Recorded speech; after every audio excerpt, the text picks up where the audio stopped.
When the heavens were still whole before the first accusation was ever spoken, the high realm stood like a sea at rest. The light was not blinding, only deep. Everything moved according to the will of goodness. There was no pain, no night. The choirs were arranged like the fingerprints of God. The holy fire did not burn. It made all things transparent. At the very center of it, a being was formed from the purest intention. They called him the bearer of light. He did not borrow glory, he shone. His voice was like water falling upon stone. His mind was like polished bronze. He was given command, given the ranks near the throne. He walked among the stones of fire and was not consumed. And there our question begins. How could a perfect heart lose its rhythm? If an angel can falter, how can a man stand alone? Today I retell this journey as a map for your heart. If you have ever looked into a mirror and seen the light in your eyes fade, this story is for you. For light is never lost, only forgotten. The order of heaven was like a flawless song, not a single note astray. From highest to lowest, the seraphim sang without ceasing. The cherubim guarded the mysteries.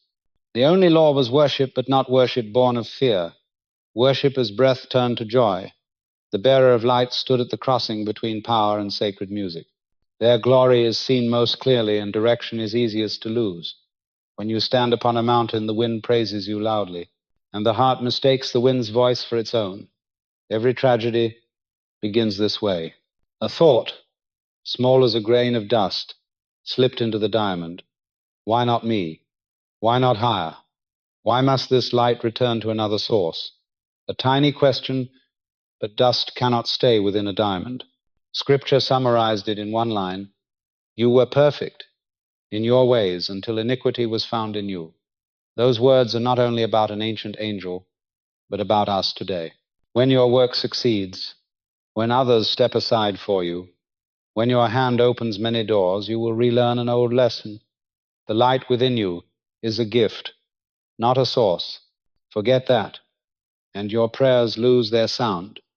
God warned him, not with thunder, but with a gentle look. He reminded him of the origin of every light. He invited him to remember so that when he shone, he would not be alone. But ambition does not heed soft words. When a question hides too long in the heart, it becomes a voice. The bearer of light began to love the sound of his own voice. And when you love your own sound too much, you can no longer hear another. From that moment came the first dissonance. The choir still sang, but the leading note had gone astray. Off by one tone today, the whole symphony tomorrow. And here, the story becomes close to your own. You may not lead heaven's choir, but you lead your home, your work, your circle, your soul. Pride never begins as evil, it begins as forgetfulness. Forgetting the hand that carried you through dark seasons, forgetting the one who waited outside when you shut the door. When you forget, the heart dries. And when the heart dries, the throne begins to sound sweet. But thrones are not for the self-made. Thrones are for those who know how to kneel. Scripture promises this.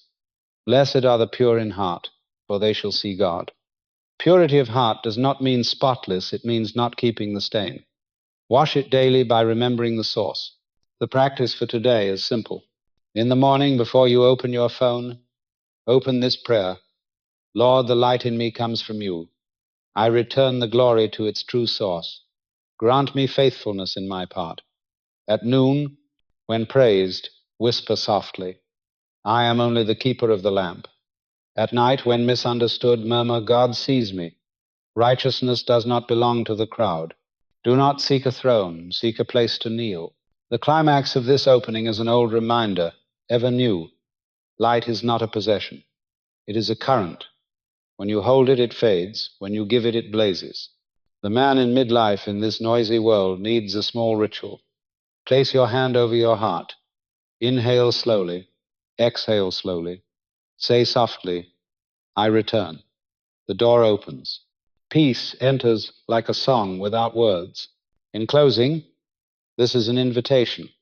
If you wish to continue this journey, we will step next into the great moment of revelation where heaven holds its breath, where one single no shattered the choir. Stay with me, and before you go, pray for a minute that your heart may grow soft again. In the silent temple where light and fire were no longer different, the bearer of light still stood. In his hand was the scepter given to him when heaven was first formed. Every stone upon his robe still gleamed as before. Yet one thing had changed. The light was no longer transparent, it reflected. And when light ceases to illuminate and begins to mirror itself, the heart is closed. A small thought touched his being like dust upon a gem. No one heard it. Only one question repeated in the silence: why not me? At first, the question sounded like a beautiful dream, a desire to be closer, to understand more deeply, to serve more perfectly. But within that soft longing, the seed of pride took root. When human beings become too enchanted by their own abilities, they do not realize that what they nurture is a root-seeking stone. In this experience, all of us have a share. You have been praised before, you have been named, you have been given authority.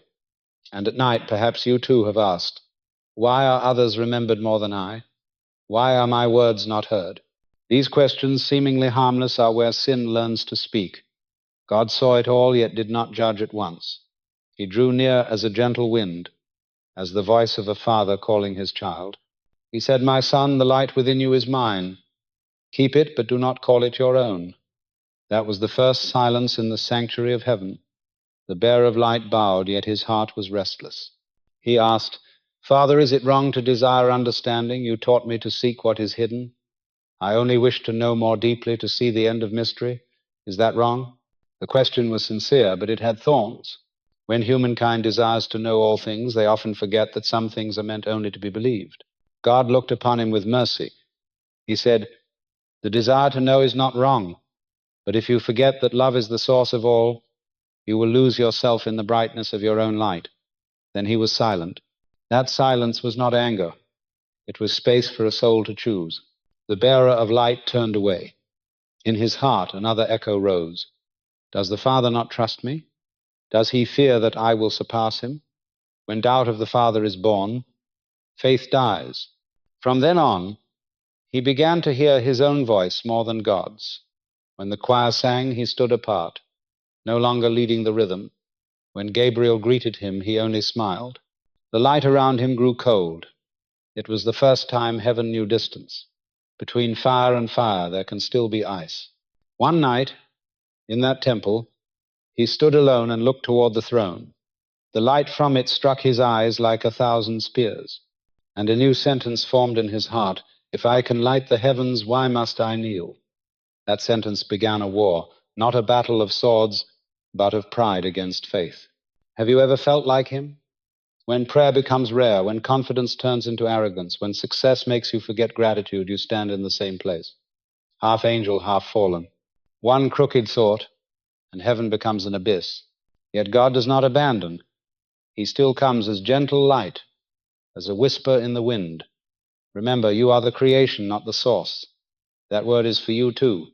Each time you need to prove you are right, to win an argument, to be exalted, pause for a breath, exhale and say, "The light does not belong to me, and the dust will not take root." Lucifer did not stop. The dust within the diamond grew. He began to see himself as another sun, capable of shining on his own. All of heaven slept in peace, except one soul awake in error, and that was the last night of perfect heaven. When the fire in his heart became a sword, heaven would have to choose. Before the dawn of creation's new chapter, all heaven was summoned. The call spread like thunder wrapped in light. Every rank of angels gathered, their wings shimmering like rivers of flame. They sensed something immense was about to be revealed. The throne blazed brighter than ever, and the silence that followed felt like eternity waiting to speak. Then God's voice filled the heavens. "I will create a new world," he said, "a universe of matter and breath. Stars will sing, and from dust I will form life." All rippled through the choirs. Galaxies spun into being at his word, and the angels cried out in wonder. But the revelation was not complete. What came next made every light tremble. "In that world," said the Lord, "I will make beings in my image, flesh and spirit united, and through them my love will be revealed. I myself will walk among them, The Word will become flesh. The heavens froze. The eternal would become mortal. The infinite would wear weakness. Many angels fell to their knees in tears of worship, but one remained still. The bearer of light watched in disbelief. The idea shattered everything he understood. To worship God as man, to bow before flesh, it felt like humiliation. Why not me? Whispered the voice inside him. Was I not the most radiant, the closest to his throne? His beauty, once pure, now became the mirror that deceived him. Pride whispered louder than awe. When the Lord revealed his Son's name, Jesus, the heavens thundered with praise. Yet Lucifer's heart grew heavy. The throne he had guarded was now promised to a form he despised.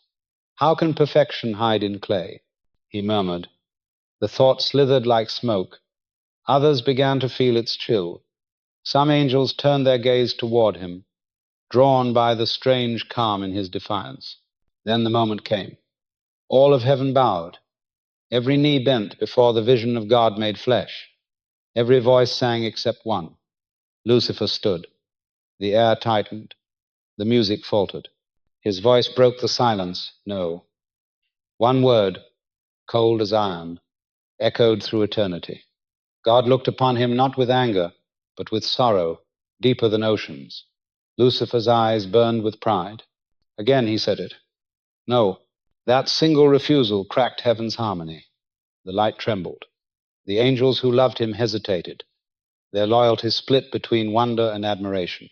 Lucifer turned to them, his voice smooth, persuasive. Brothers, do you not see? He asks us to kneel before weakness, to call imperfection divine. We are made of pure light. Why should we bend to clay? His reasoning sounded noble. Freedom, dignity, choice. It was poison wrapped in logic. Then from across the assembly, a new voice thundered clear, unwavering. Who is like God? It was Michael, the humble warrior. 3 words shattered the illusion. Who is like God? The question wasn't an argument, it was truth. None. Not even Lucifer. A tremor passed through the hosts of heaven. They remembered who they were. Light borrowed, not owned. Breath sustained, not earned. The proud one flinched. His heart, once music, now beat like war drums. He glared at Michael, and for the first time, hatred entered heaven. This is where the first rebellion was born, not from darkness, but from light that refused to serve. And here is where the mirror turns toward us. Pride does not begin with a sword. It begins with a no, whispered inside the soul. Every time you believe your will outweighs love, you echo that ancient refusal. The revelation that day divided eternity. The angels who knelt were bound to grace. The one who stood chained himself to pride. Yet even then, God did not strike him down. Love still waited. The Creator's patience reached even into rebellion. But free will must prove itself. The heavens were about to witness their first storm. Lucifer turned away, his wings trembling with fire. Behind him, worship continued, but the sound no longer touched him. He had chosen self over source, glory over grace. Heaven had held its breath, and now the breath broke into wind. The stage was set for war. I remember the sound before the battle began. It wasn't the clash of swords, it was silence. The kind of silence that presses against your chest until you forget how to breathe. I stood among thousands, our wings folded, waiting for what we knew was coming, but still could not imagine. The light around the throne flickered as if creation itself hesitated. Then I saw him, Lucifer. Once our morning star, now a storm wrapped in glory. His radiance was unchanged, but its warmth had gone. It was beauty without soul, fire without song. He stood higher than the others, eyes fixed on the throne. Pride had made him tall. When he spoke, his voice no longer carried worship. It carried command. We are light, he said. We bow to none. Some of the angels trembled, not from fear, but from recognition. They too had whispered that thought in secret. I felt the air shift. It was as though heaven itself inhaled, waiting for God's reply. Then Michael stepped forward, small beside Lucifer, yet burning with a steadier flame. His voice broke the spell. Who is like God?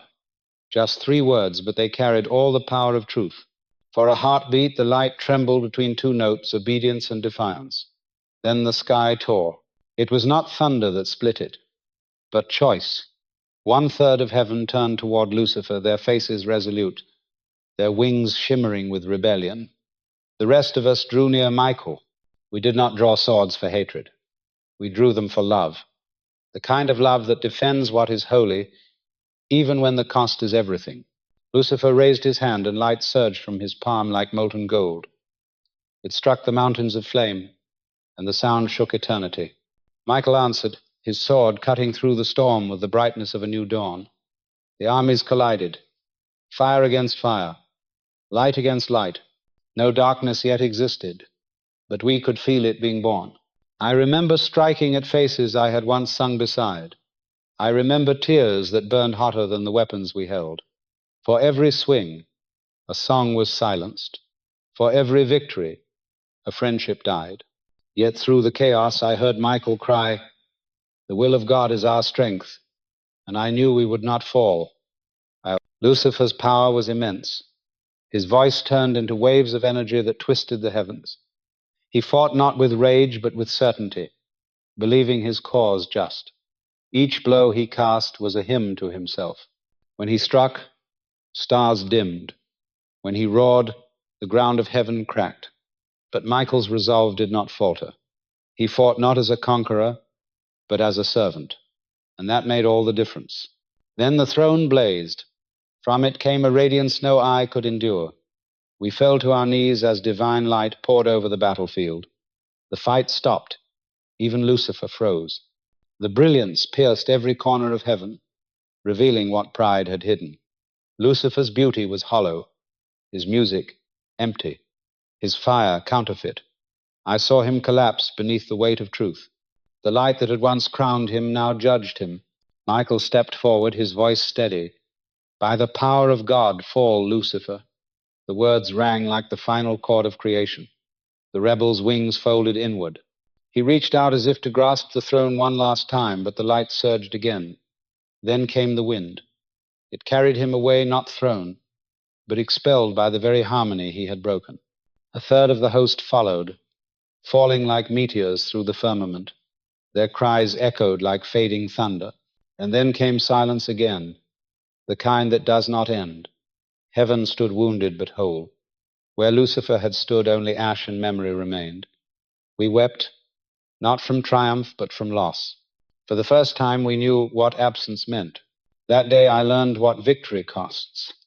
It is never loud. It is never proud. It is the stillness after obedience. The hush that follows surrender. I saw heaven torn in two, and I understood that love is stronger than brilliance, and humility more enduring than power.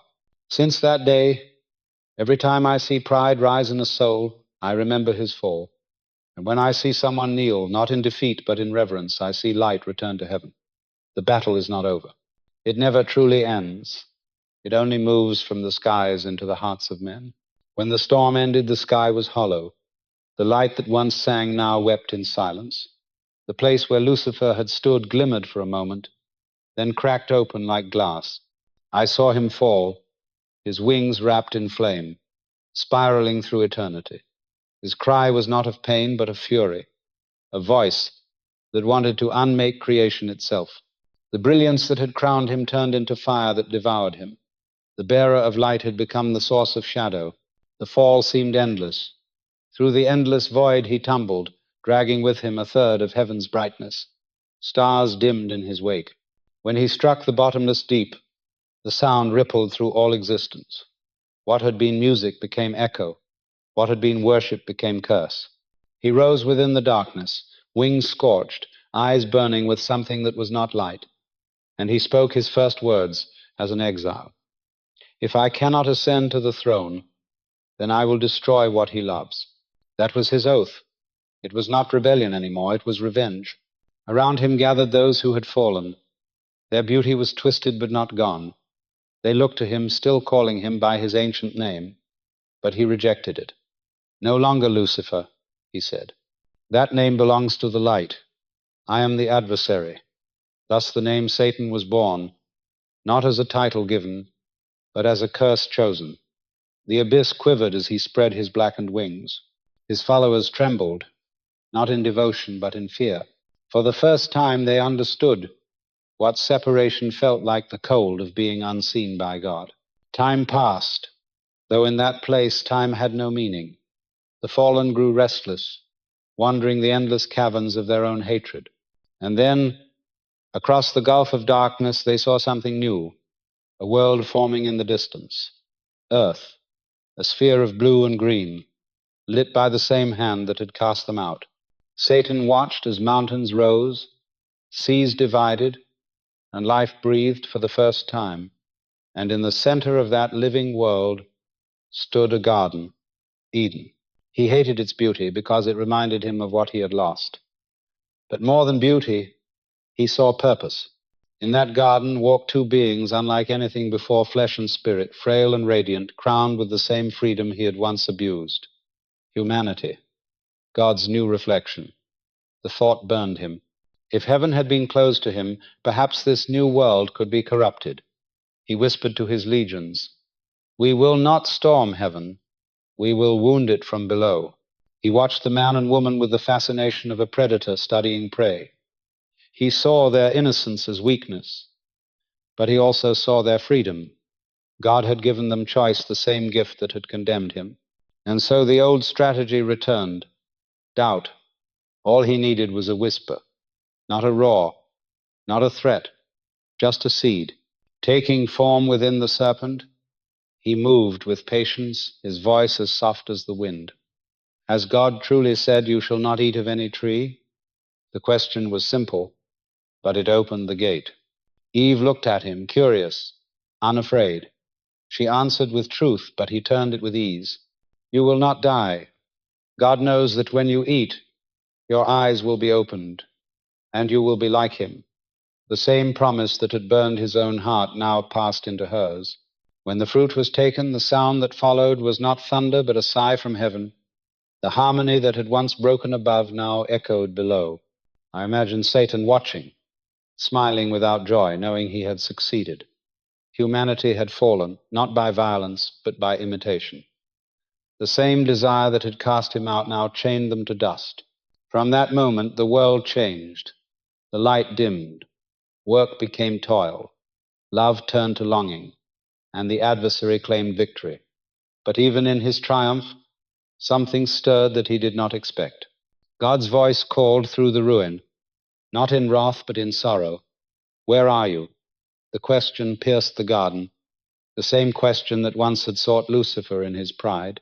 That call still echoes. It is the sound of mercy chasing rebellion.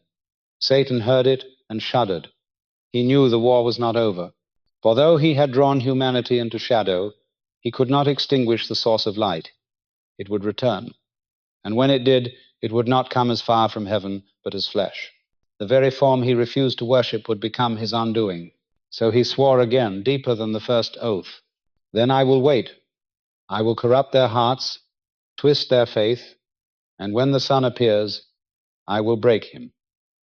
In that vow, evil found its mission. The abyss became its kingdom, and hatred its prayer. But the story does not end in darkness. Even in the fall, a promise remained. A voice whispered within the ages, "The seed of the woman shall crush the serpent's head." The first prophecy was spoken while the fruit still stained their hands. Grace was already at work. The garden closed, but the battle never did. The serpent's whisper left the soil, but it moved into the hearts of men. What began in heaven continued in history, a war not fought with swords or armies, but with choices. Each generation became a battlefield where light and shadow struggled for dominion. Sometimes the war looked like faith. Sometimes it looked like doubt. Always it began within. Centuries passed. Kingdoms rose and fell. Prophets spoke. Nations forgot. Yet the same voice that deceived in Eden returned, wearing new tongues. It whispered to kings as ambition, to lovers as jealousy, to the weary as despair. The adversary no longer needed thunder. He ruled best in whispers. And though people gave him many names, his purpose never changed: to separate the creature from the Creator. The book of Job reveals one of the oldest battles of this kind. A righteous man, blameless before God, became the target of Satan's challenge. The accuser asked for permission to test him, to strip him of every comfort and see if faith could survive suffering. The sky broke, the winds destroyed, and the ground swallowed what Job loved. His wealth vanished, his children were gone, his body was covered in sores. The adversary stood back, expecting Job to curse the one who had blessed him. But from the ashes came a whisper stronger than the storm. The Lord gave, and the Lord has taken away. Blessed be the name of the Lord.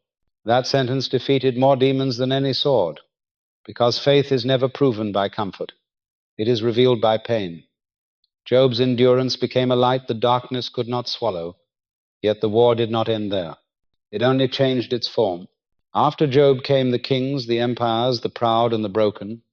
David, beloved of God, fell not by a spear but by desire.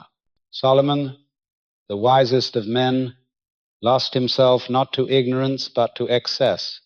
Each story is a mirror. The enemy does not need to destroy nations when he can quietly erode the conscience. The loudest wars in history were won or lost in silence in the secret choices of the soul. And what of today?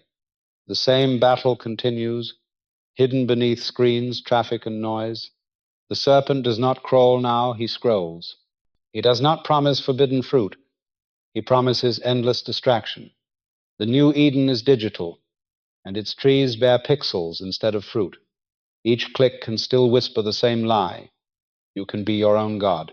But the voice of God also remains. It is quieter but never absent. It speaks through stillness, through conscience, through the ache that reminds us we are more than our impulses. Every temptation, ancient or modern, offers the same trade: truth for illusion, love for power, humility for pride. The tactics evolve, but the soul's armor has not changed. Prayer, gratitude, silence. These are still the weapons of light. In times of fear, the enemy amplifies chaos. When nations tremble, he feeds on hatred disguised as righteousness. When churches fracture, he slips between doctrines, turning unity into competition. Yet, even in the worst moments, there remains a remnant, a quiet group, who still believe that peace is not weakness and forgiveness is not defeat. These are the warriors of the invisible wars. They fight without armor, without applause. They are mothers praying over sleeping children, fathers choosing integrity when no one sees, old men who still whisper psalms in the dark. I once heard an elder say, "The devil is not afraid of churches. He is afraid of the praying heart." It is true, because prayer reopens the channel that pride closes. The moment a man kneels, the serpent loses ground, for kneeling is not submission to weakness. It is alignment with purpose. Every soul will face its own battlefield. It will not announce itself. It will come disguised as a decision that feels small, an apology withheld, a kindness delayed, a truth ignored. But in those tiny crossroads, eternity bends. The invisible wars are fought in unseen places, and their victories echo louder than any earthly conquest. In the end, it is not God who hides, it is man who forgets to look. Yet even in forgetfulness, grace lingers. The same hand that lifted Job from ashes still reaches through centuries, touching every heart that chooses to rise again. Remember this: the enemy's greatest illusion is that the war is outside of you. It never was. The battle of heaven now lives in the quiet room of your heart. Win there, and heaven lives in you again. I was alone on the mountain when the sky began to tremble. The wind rose like a breath too heavy for the earth to hold, and the horizon folded into flame. I fell to my knees because I knew this was not storm or thunder. It was revelation. I heard the voice before I saw the vision. It came from everywhere and nowhere, rolling through the heavens like distant waves, and then the veil opened. Before me appeared a woman clothed with the Sunday. The moon lay beneath her feet, and a crown of 12 stars circled her head. She was radiant, yet her face was in pain. She cried out as if giving birth, and every cry echoed across creation. Then the air changed, and the warmth of her light turned cold. A shadow stretched across the stars. Out of that shadow rose a shape, vast and terrible, a dragon, crimson and ancient. Its scales shimmered like molten iron, and its eyes were pits of hunger. 7 heads, 10 horns, and upon each horn a name that was never meant to be spoken. The sound of its breath made the stars tremble. I knew him. Though the ages had buried his name beneath myth and fear, I recognized the fire that once sang in heaven. Lucifer, now the dragon, had returned to devour what God was bringing forth. His tail swept across the heavens, and a third of the stars fell, burning as they went. They were the fallen, bound to his fury, still believing his old lie that rebellion was freedom. The woman screamed again, and the child she carried was almost born. The dragon waited, its jaws open, ready to consume life before it could speak. But then, light. A wind from the throne tore through the darkness, and the child was caught up to God, beyond the reach of the beast. The woman fled into the wilderness, her feet bleeding on stones. I followed her with my eyes until the wilderness swallowed her completely. There she was, hidden for a time, nourished in silence, untouched by the storm. I turned back, and the heavens were at war again. Michael and his host appeared, not with glory this time, but with resolve. They faced the dragon across a chasm of fire. I could hear their voices singing even as they fought. Each note struck like lightning. The dragon answered with rage, but the song did not break. I saw him fall again, this time not through pride, but through defeat. The earth shook as he descended, his cry twisting through the clouds. A voice thundered, "Woe to the earth, for the dragon has come down to you, filled with wrath, knowing his time is short." The vision shifted. I saw the woman again in the desert. Her eyes were weary, yet filled with faith. Around her gathered the remnant, her offspring, those who kept God's word, even when the world mocked them. Above them circled vultures, empires, false prophets, and yet she endured. When the dragon could not touch her, he changed his weapon. He opened his mouth and released a river, a flood of words, of ideologies, of lies. I saw it sweep through cities and nations, drowning truth under beauty, twisting mercy into weakness, faith into madness. It was a flood of ideas so elegant that men called them enlightenment. But they were poison dressed as wisdom. Then the earth moved. It opened its mouth and swallowed the flood. The lies collapsed under their own weight. For truth, though buried, cannot drown. The dragon screamed and vanished into shadow, retreating to gather strength once more. I sat there long after the vision faded. My hands shook, my face wet with tears. I did not cry out of fear, but because I understood. The dragon was not far away. He lived in every age that forgot to kneel, in every soul that traded love for control. I could feel his whisper even then, asking me to doubt what I had seen. But the woman's light remained in my mind. Her endurance was the proof that faith is stronger than fire. If I could tell you what I learned that night, it is this: evil never stops being beautiful. It always begins as light, but only the humble light endures. The proud light burns itself to ash. I rose from the mountain before dawn. The stars had returned, quiet and patient. The war above was over, but inside me the battle had just begun. After the vision of the dragon faded, I was shown another scene, one far darker, yet terribly familiar. The air smelled of iron and smoke, and the sea raged as though something beneath it waited to be born. Then, from the deep, a figure began to rise. At first it looked like the shadow of a mountain, but as it broke the surface, I saw it was alive. Its body was like a leopard, its feet like a bear's, its mouth like a lion's. Upon its 7 heads were crowns, and upon each crown blasphemy. The water boiled beneath it, reflecting the horror of its form. The dragon, cast from heaven, stood upon the shore. His wings were scorched, his beauty lost, but his cunning remained. He stretched out his hand, and the sea beast bowed to him. Authority was transferred, the rebellion of heaven reborn in the politics of earth. Then a voice thundered across nations, "Who is like the beast, and who can wage war against it?" The question was ancient, but inverted, a mockery of Michael's cry, "Who is like God?"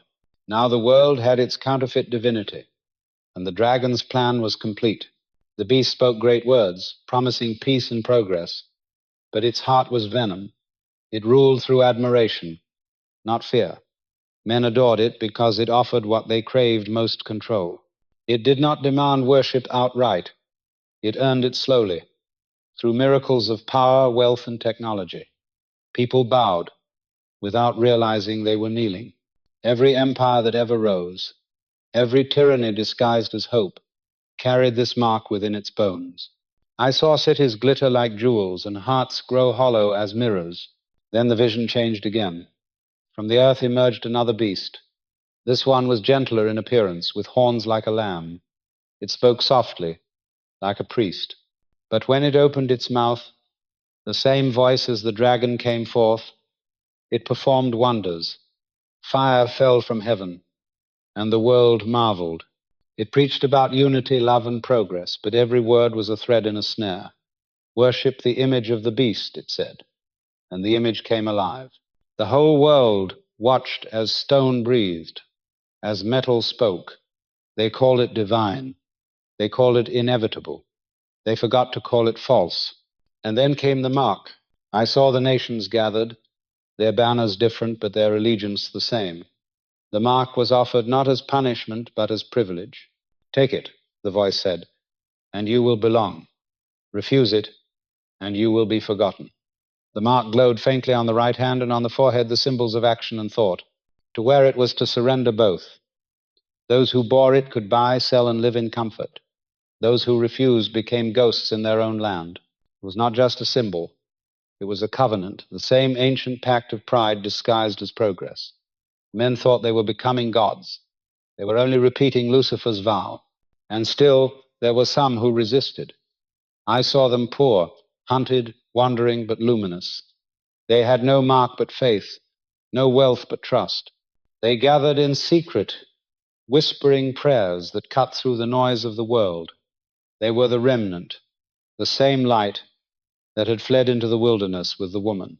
The two beasts ruled side by side, one political, one spiritual. Together they built an empire that stretched across the earth. The dragon's dream had finally come true. Humanity was united not in love but in obedience. A religion without humility, a kingdom without mercy. They spoke of peace while forging chains. They preached tolerance but crucified truth. Their temples were screens, their hymns algorithms, their priests dressed in light that did not come from heaven. Yet amid all this splendor I saw the flaw. The beasts were powerful but hollow. Their miracles dazzled, but their eyes were empty. The mark that promised freedom became a brand of slavery. For the soul cannot belong to two masters. The more they worshipped the image, the less they resembled it. Humanity, once the reflection of God, became the reflection of its own machines. Still, the faithful endured. Their prayers were not loud, but heaven heard them. And though the world mocked them, calling them obsolete, their courage was the quiet rebellion that shook eternity. For no empire lasts forever, not even one built by the dragon's hand. I looked again, and I saw the sky grow thin, as if the light behind it was about to break through. The beasts raged louder, the mark glowed brighter. But I knew the truth. Darkness always burns hottest before it dies. The vision turned once more, and I saw the sky stretch to its breaking point. The earth had grown weary, and the noise of nations filled the air like a storm with no lightning. Kings plotted, armies gathered, the dragon's empire reached its height. Yet beneath all its power, I felt a tremor, a silence waiting to be born. Then it happened. The heavens tore open like fabric ripped from end to end. A light more fierce than creation itself burst through, and out of that radiance came a rider upon a white horse. His robe was dipped in red, not from war, but from sacrifice. Upon his head were many crowns, one for every kingdom, every throne that had ever dared to rise without him. His eyes were fire, his name unknown except to himself. The armies of heaven followed him, countless and bright, each one clothed in white as if made of mourning. They did not carry banners or shields. They carried faith. The rider's sword was not of metal. It was his word. Every syllable from his mouth tore through falsehood like wind through ash. The beasts gathered their armies, confident in their numbers, but their courage melted when the light touched them. For it was not the light of battle, it was the light of truth. The first beast roared, the second shouted its lies, and the dragon howled from the depths. Yet before the rider swung once, they were undone. The beasts were seized, their thrones overturned, and they were cast alive into a lake of fire that burned with judgment. Then the rider turned his gaze toward the dragon. The same being who once had sung before the throne now trembled before the one he had defied. The rider raised his hand, and an angel descended vast, silent, carrying a chain forged from obedience and light. The angel bound the dragon and hurled him into the abyss, sealing it for 1,000 years. The sound of the chain locking was like the first note of a new creation. Silence followed. The war was over, and yet it was not death that filled the air, it was peace. The kind of peace that humbles, not empties. The world changed. The curse thinned. The earth, which had groaned for ages, breathed again. Rivers cleared. Trees bloomed without decay. The lion lay beside the lamb, and neither remembered fear. I saw cities built not on pride, but on gratitude. There were no temples, because the presence of God filled everything. For 1,000 years Christ reigned, not as a distant monarch, but as a shepherd. The meek, the forgotten, the faithful became his companions. Their scars became crowns. Their tears became songs. The nations that once bowed to beasts now knelt in freedom. Knowledge was not hoarded, but shared. Power no longer corrupted. Justice was not demanded. It flowed like a river. I walked through that peace and felt the world breathe differently. Even the air seemed to sing. Every morning the light rose, without fear of night. Every evening the stars whispered remembrance of the one who had returned. The wounds of creation were healed, but the memory of pain remained as a warning, as wisdom. For even in the age of peace, free will endured. I saw children playing near the rivers, and elders telling stories of the time when faith was tested by fire. Their eyes carried the quiet strength of those who had seen darkness and still chosen light. The earth had become a sanctuary, and for the first time since Eden, humanity remembered what it meant to walk with God. But the 1,000 years were not eternity. Beyond the peace, I sensed a door waiting to open a final test, a shadow long restrained. I saw the abyss stir, and the dragon's chain rattle once more. His time would come again, but only for a moment. It would not be for vengeance, but for revelation to prove once and for all that evil, left to itself, devours its own heart. And so, even amid the calm, I understood peace is not the absence of war, it is the presence of truth. The rider had conquered, but his victory was not violence, it was restoration. He had undone what Lucifer began. The bearer of light had fallen, the true light had returned. When I awoke from the vision, the world was still as it had been, loud, restless, unhealed. Yet something inside me had changed. The memory of that white horse remained, and I knew that every act of faith, every moment of mercy, was a small echo of that coming dawn. For the rider does not only return once at the end, he returns every time a heart chooses light over pride, forgiveness over fire. When 1,000 years had passed, the air grew tense, like a string drawn too long without song. The earth was at peace, but beneath its surface something stirred. The abyss, long sealed, began to quake. The chain that bound the dragon trembled not because it weakened, but because the appointed time had come. It was written that he would be released for a short while, and so it was. The lock broke with a sound like thunder buried in the deep, and the dragon rose once more. He came not as a storm this time, but as a whisper. His wings were burned, his beauty gone, but his cunning sharper than ever. He looked upon the peaceful world and hated it.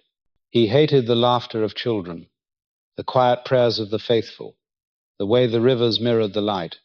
He had been bound for ages, but hatred does not age. It waits. And now, with freedom in his claws, he began his final work. He went out to deceive the nations again, to gather those who would listen. There were still hearts untested, souls who lived in the peace of Christ but had never faced choice. To them he whispered old promises dressed as new wisdom. He spoke of freedom, of self-rule, of destiny. Why should the Lamb reign forever, he said. Have you not earned your own glory? And men began to listen. Across the corners of the earth, armies rose vast as the sand of the sea.